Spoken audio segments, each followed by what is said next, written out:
So here's how I actually found out Fable 5 got pulled. The text came from the guy I built the MedSpa AI system for. He's a maniac about this stuff now. He fully embraced the system, and he's making his own updates. He's learning Claude on his own, and I'm really excited for him. So when Fable 5 came out, he jumped on it right away. I heard from another friend that it was incredible, who had started using it the same day. I went over to see what he was doing with it, and he showed me how fast it was, told me that he was already redoing parts of his stack with it, and I basically left planning to update my own chats the very next day. Next day, he texted me again. They pulled it. I didn't even get a chance to try it.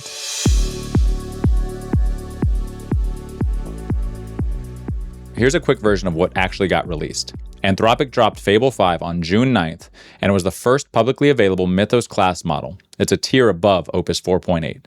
$10 per million input tokens, 50 per million of output, twice the price of Opus 4.8, 1 million token context window. It got around 80% on SWE Bench Pro, the agentic coding benchmark. There was a sibling release too, Mythos 5. Same architecture, but fewer safeguards, only available to approved trusted access programs. This was the new ceiling, the most powerful model Anthropic had ever shipped to the public, and was gone in 72 hours. On June 9th, it was announced and available. By June 10th and 11th, researchers and security folks were poking around with it. One specific thing surfaced, a jailbreak that lets Fable 5 read a codebase and identify software vulnerabilities at scale. June 12th, 5:21 p.m. Eastern, Anthropic received an export control directive from the U.S. government. The stated concern, national security. A model that can find vulnerabilities in deployed software is a problem if foreign nationals can access it. The directive was nominally about foreign access. In practice, Anthropic couldn't enforce that surgically. They'd have to gate every user on the planet. So they pulled both models worldwide on the same evening. They complied, but they said publicly they thought that call was wrong. Was I surprised? Honestly, I can't really say one way or another. AI is getting really good. And here's the thing. So much of this is publicly accessible, but there are databases out there, websites, software running for cities, governments, small businesses that were built for light use. Security was not the top priority. They weren't designed to defend against something that can read source code and find weak spots at scale. When AI is good enough to do that, and it's in the public's hands, you could have a real problem. Software has always had good people trying to lock things down and bad people trying to break in. When you add AI, the bad actor side, and especially when you add foreign nationals and foreign governments to that side of the equation, it can get dangerous fast. It's an AI arms race out there, and I'm not sure who's going to be the winner. The flip side, and I genuinely believe this, is that the advancement is going to push a parallel security advancement arms race. The defensive side is going to have to level up too. Theoretically, that's good for everybody. On the politics of it specifically, I'm not going to pretend I know whether the government's call was a legitimate national security move, a political move, or something else entirely. The stated reason is a legitimate concern in the abstract. Whether it actually applied to Fable 5, I don't have the visibility to know. On Anthropic specifically, and I have to flag this because this could be dated by next week, so far, I like the route they seem to be taking. They seem to have personal responsibility baked into how they talk about this stuff. They pulled back when requested. They said publicly they disagreed, but that's a specific posture from a company you're betting infrastructure on. But even if Anthropic is doing everything by the book, eventually other companies will use their products in a malicious way, or companies will release similar models specifically built for malicious purposes. That's just kind of where this is going. The funny thing for me personally, this didn't actually change much. The MedSpa AI is built on local Quen and Opus 4.8. None of that broke. Nothing on my own stack depended on Fable 5. What I was going to use Fable 5 for, and I think this is the interesting one for builders, is to have a more powerful model audit the work of the less powerful models in my stack.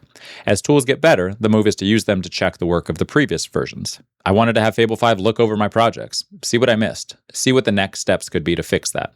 That's the use case that got teased for 3 days and then went away. It was limited use, it was apparently really advantageous, and then it was taken. The bigger point, though, is I think you have to be careful not to get locked into any specific software service. AI right now versus 6 months from now versus 2 years from now, it's growing so fast that to migrate to every new product that comes out is a full-time job by itself. The nice thing is that the MedSpa runs on local Quen. That was always going to be the hedge. Local was important for the reasons it's always been important: security, privacy, cost. If Anthropic decided to 10x their cost across the board, which they technically could because token usage is currently subsidized, local protects against that. If a model gets pulled for any reason by anyone, Local protects against that as well. The thing the Fable story confirms is something that most people in the circle already knew.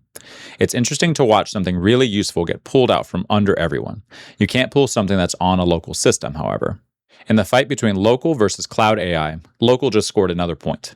Now, I understand, if you can't go local, and most people can't, at least not for everything, the actual hedge is knowing how to use AI as a system, not as a specific product. It's the same as anything else in tech. I don't have access to a $20,000 supercomputer. Knowing how the internet works as a system, that gets me most of the way to the same answers anyways. There will always be a faster, more expensive tool, but the fundamentals will carry over. Whether you're a ChatGPT user, a cloud user, or a local user, it doesn't really matter.